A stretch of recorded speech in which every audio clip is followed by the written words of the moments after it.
मैं Ajit Gandhi BSc academy Anisabad की तरफ से आप लोगों को आज के वीडियो में हम एक चैप्टर ले रहे हैं जिसका नाम है प्रॉफिट एंड लॉस।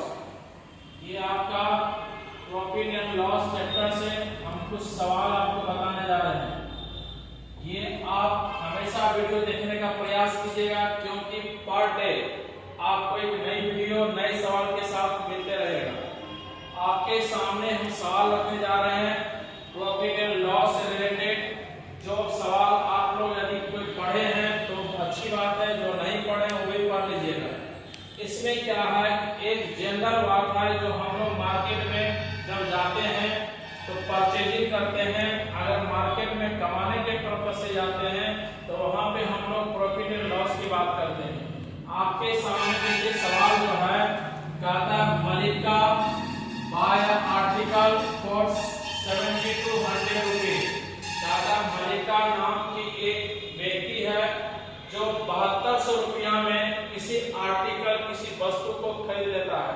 तो खरीदने को हम लोग कहते हैं सीपी और बेचने को कहते हैं हम लोग एसपी, अर्थात कॉस्ट प्राइस और सेलिंग प्राइस। तो खरीदने के लिए हो गया सीपी और बेचने के लिए हो गया आपका एसपी। जरा देखिए मलिका जो है 7200 रुपया में एक वस्तु को खरीद करके वो बेचती है। जरा देखिए मलिका का सीपी हो गया 7200 रुपया और ये इस पे जो है 25% का लाभ कमाना चाहती है। तो चलिए, अगर 7200 रुपया में मलिका किसी वस्तु को खरीद करके 25% का लाभ अगर ये लेना चाह रही है तो उसे ये बेचती है कितना में, 9000 रुपया में।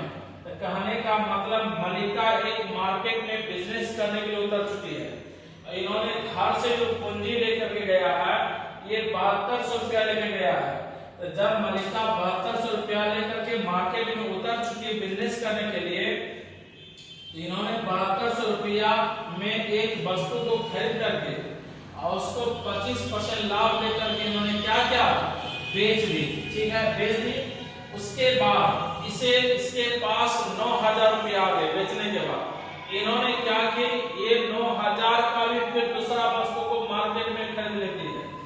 जब ये दूसरे वस्तु को मार्केट में खरीदती है फिर क्या हुआ, कंडीशन जो भी समय रहा वो मार्केट के साथ, ये 900 रुपया में जब दूसरी वस्तु को परचेज करती है तो इसे लॉस में बेचना पड़ जाता है, 25% के लॉस पे।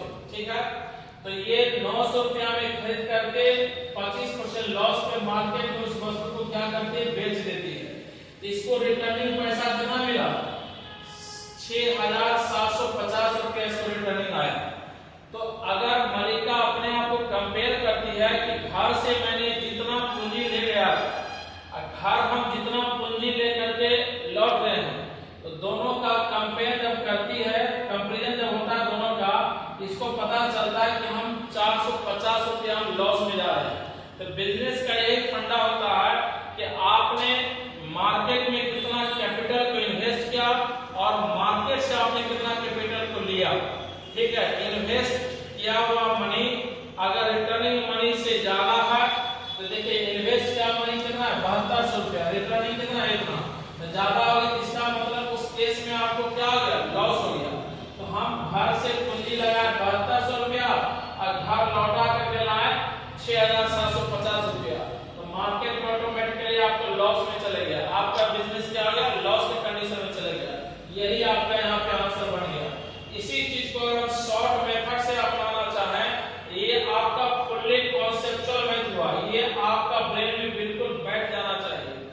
आइए इसी को शॉर्ट में कन्वर्ट करते हैं कि जैसे आपने मलिका 7200 रुपया इन्वेस्ट किया है पहले वस्तु में और 25% का लाभ लेकर के बेच देती है, फिर उसी को क्या किया, ये लॉस में बेचती है।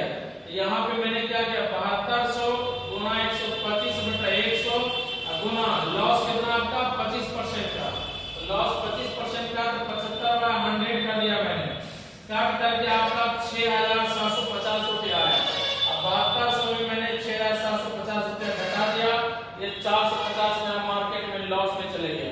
तो ये आपका सवाल है, चाहे शॉर्ट मेथड से बनाइएगा कब, जब आप कॉन्सेप्चुअल मेथड को पकड़ में ले आइएगा या स्क्रीन आपका कमांड बन जाएगा, ये ये कंडीशन बिना कलम चलाए सवाल बनेगा। आप हर वाले भी कैलकुलेट कर सकते हैं।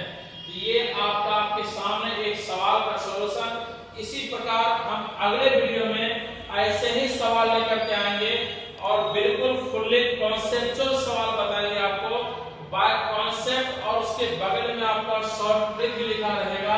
इवन प्रकार से मेरा वीडियो आप कंटिन्यू देखते रहिएगा और पर डे एक एक सवाल आपको मिलेगा। ये सारे सवाल आपके एग्जाम से टैली करेगा और ये कंटेंट आपका रहेगा। भले आपका कुछ कंटेंट का डिफर हो जाए, लेकिन कॉन्सेप्ट आपका यही रहेगा। आने वाले चाहे एसएससी हो, रेलवे हो या आपका अदर गवर्नमेंट एग्जामिनेशन का क्यों न रहे, ये सवाल आपको वहां तक पहुंचाएगा, क्योंकि यही सवाल सीखते सीखते समझते समझते अच्छे कॉन्सेप्चुअल सवाल पे आप चले आइएगा। और एक टर्म वाले सवाल है, यहाँ पे 2 टर्म वाले हैं, मोर देन 2 टर्म वाले सवाल को भी आप आसानी से समझ लीजिएगा। लेकिन तब जब हमारा वीडियो आप कंटिन्यू देखते रहिएगा तब। चलिए, आज वीडियो देखने के लिए आप सबको बहुत बहुत धन्यवाद। फिर मिलते हैं कल।